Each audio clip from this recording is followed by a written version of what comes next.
కన్నడ వివాదం కమల్ హాసన్ చుట్టూ తిరుగుతోంది. క్షమాపణ చెప్పాలని కన్నడ సంఘాలు డిమాండ్ చేస్తుంటే తాను మాత్రం చెప్పేది లేదంటూ స్పష్టం చేశారు. మరోవైపు కర్ణాటకలో థగ్ లైఫ్ సినిమాను బాన్ చేస్తున్నట్లు ఫిల్మ్ ఛాంబర్ నిర్ణయం తీసుకుంది.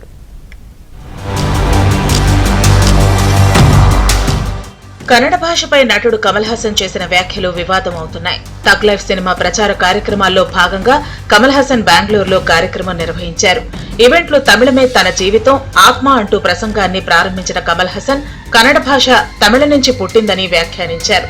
కన్నడ సూపర్ స్టార్ శివరాజ్ కుమార్ కూడా తన కుటుంబమే అన్నారు. కమల్ హాసన్ వ్యాఖ్యలతో కర్ణాటకలో ఒక్కసారిగా విమర్శలు వెల్లువెత్తాయి. సీఎం సిద్దరామయ్య కూడా విమర్శలు ఎక్కుపెట్టారు. కన్నడ భాష గురించి కమల్ హాసన్ కు ఏం తెలుసని ప్రశ్నించారు. వెంటనే క్షమాపణలు చెప్పకపోతే సినిమాను అడ్డుకుంటామని కన్నడ సంఘాలు హెచ్చరించాయి. కన్నడ భాష వివాదం నేపథ్యంలో కమల్ హాసన్ మరోసారి స్పందించారు. తన వ్యాఖ్యల్లో తప్పు ఉంటే క్షమాపణలు చెప్పి ఉండేవాణ్ణని అన్నారు. తనకు గతంలోనూ బెదిరింపులు వచ్చాయని, కానీ ఎప్పటికైనా విజయం ప్రేమదే అన్నారు. కర్ణాటక, ఆంధ్ర, కేరళలో తనను ప్రేమించేవారున్నారన్నారు. వేరే అజెండాలు ఉన్నవారే నన్ను అవమానిస్తారని కమల్ హాసన్ స్పష్టం చేశారు. ఇది ప్రజాస్వామ్యమని, చట్టం, న్యాయంపై తనకు నమ్మకం ఉందని, సారీ చెప్పేది లేదని లోకనాయకుడు బద్దలు కొట్టారు.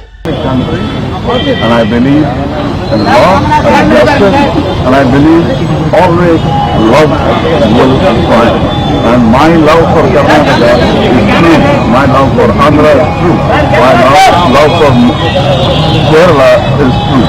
So nobody will suspect it except those with an agenda. And if I am wrong, I will apologize. If I am not, I won't. It's my lifestyle. Please don't tamper with it.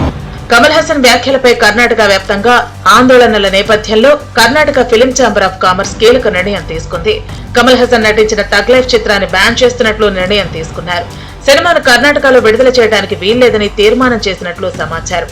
అయితే Karnataka film chamber of commerce సభ్యులు కమల్ హాసన్ ను కలిసేందుకు ప్రయత్నించినప్పటికీ అందుబాటులోకి రాలేదని సభ్యులు చెబుతున్నారు.